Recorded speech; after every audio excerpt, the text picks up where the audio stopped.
आज रायघर बंद डाकरा 12 घंटिया रायघर बंद डाकरा देछि बीजेडी धान मंडी रे अव्यवस्था नहीं सकाळ 6 संध्या 6 जाए रायघर बंद या सहित रायघर रे आज कला दिवस पालन करुछंती चासी फल सहर समस्त दुकान बजार सह गाड़ी चलाचल बंद रही रायघर अंचल 344 जन चासी गत फेब्रुआरी मासरू मंडी रे 14,252 क्विंटाल धान देथिले जार मूल्य 4.5 कोटी टंका हेबो धान बिक्री करिवार 4 मास बीती जाइथिले भी एपर्यंत सेमाने प्राप्य पाई नाहंती यार प्रतिवाद रे आज रायघर 12 घंटिया बंद डाकरा सह कला दिवस पालन करुछंती चासी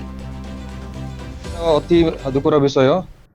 रायगढ़ लेमठारे हम चाषी मैंने प्राय 4 मास हेलानी धान देकर एपर्यंत धान पैसा पाई ना प्राप्त पैसा प्राय 344 जन चाषी 14,201 क्विंटल पाखापाखि 4 कोटी 41 लक्ष 82,822 टंका जो टंका पाइबे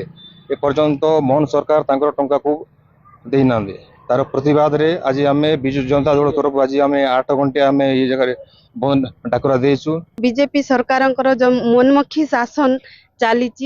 एवं आमर खास करके यही रायघर अंचल रायघर ब्लॉक रो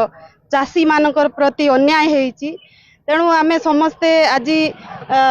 रोड रास्ता आमे रास्ता रे उल्हेचु एवं गाड़ी घोड़ा बंद डाकरा भी देइचु और बंद मध्य समस्ते समर्थन मध्य करिसंती।